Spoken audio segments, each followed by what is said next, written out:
I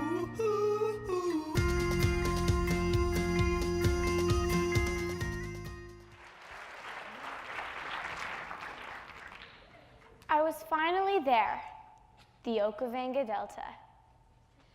To avoid hours of driving from one place to the next, flying in Cessnas was the best way to go.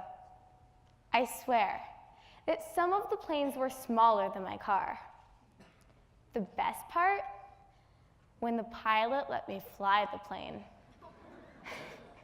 The worst part? Thinking that I was going to hit the animals on the runway. Please don't hit them, please don't hit them, please don't hit them. But when I opened my eyes, I realized that I was in the middle of nowhere. The camps I stayed at had about 6 to 10 tents along the water, surrounding one main tent.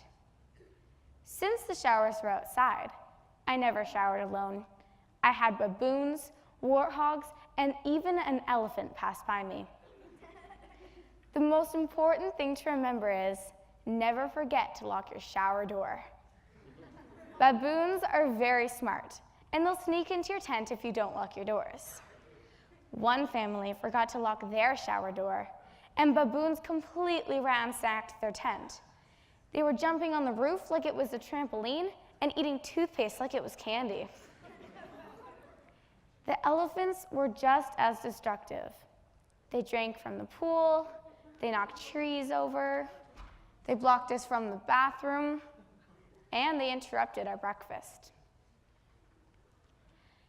In August, the nights are very cold.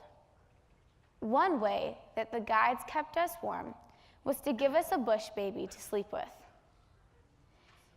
Now I know what I was thinking. A cute, fuzzy little animal with huge eyes.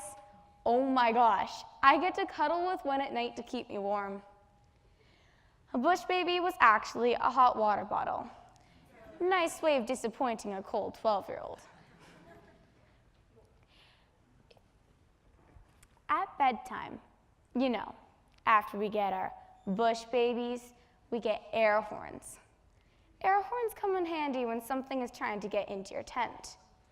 Or worse, something is already inside. So this is me. Yeah. So this is me at the beginning of my trip, demonstrating what I would do if, say, a lion was outside my tent. But that would never happen, right? But every night there was a new noise. Whether it was a bug or a lion, there was always something.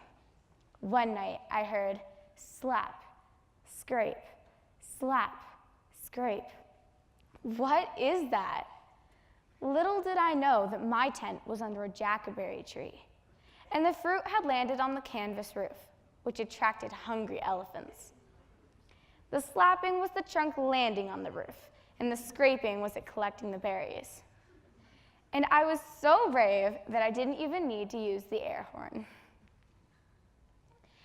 The mornings were just as cold as the evenings.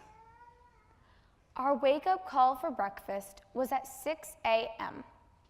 And other than wearing all the clothes we owned, to keep warm, we all huddled up by the boma, or bonfire. I know that when people think of somewhere hot, they think of Africa.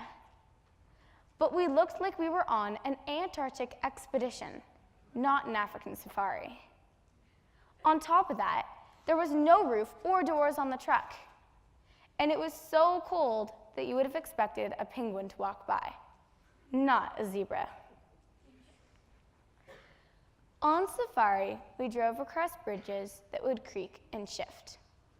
These rickety bridges were just or not even wide enough for the tires.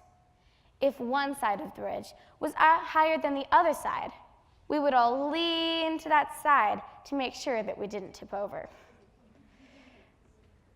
Breathe. Sometimes I had to remind myself to breathe. I saw zebras trying to outrun our truck. I saw elephants trumpet and charge us. I watched lions while they watched me.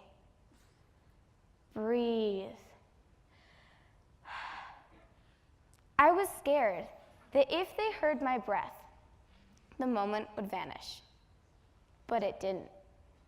The cheetahs were still purring and grooming each other, and the African wild dogs were still eating their freshly killed impala. The adventures didn't stop when I closed my eyes. As it got later and later, the noises seemed to get louder and louder. Normally, I knew what the noises were. Munching, that would be the elephants or giraffes. Shrieking, likely either something is being murdered or the baboons are fighting again. A deep laugh like Jabba the Hutt, oh. That's the hippos. But on this night, I had no clue. Although my parents tried telling me that the sound outside my tent was lions, I didn't believe them. Trust me, if you were raised by my parents, you wouldn't believe them either. I mean, lions outside my tent? No way. I didn't find out until the morning that my parents were right. I still can't believe that lions were inside my camp, walking by my tent. I started to understand why a guide would always take us to and from our tent after dark. The Okavanga Delta is full of animals that are around you 24/7, and there are no fences. So yes, there was a lion outside my tent, but no, I never got to use the air horn.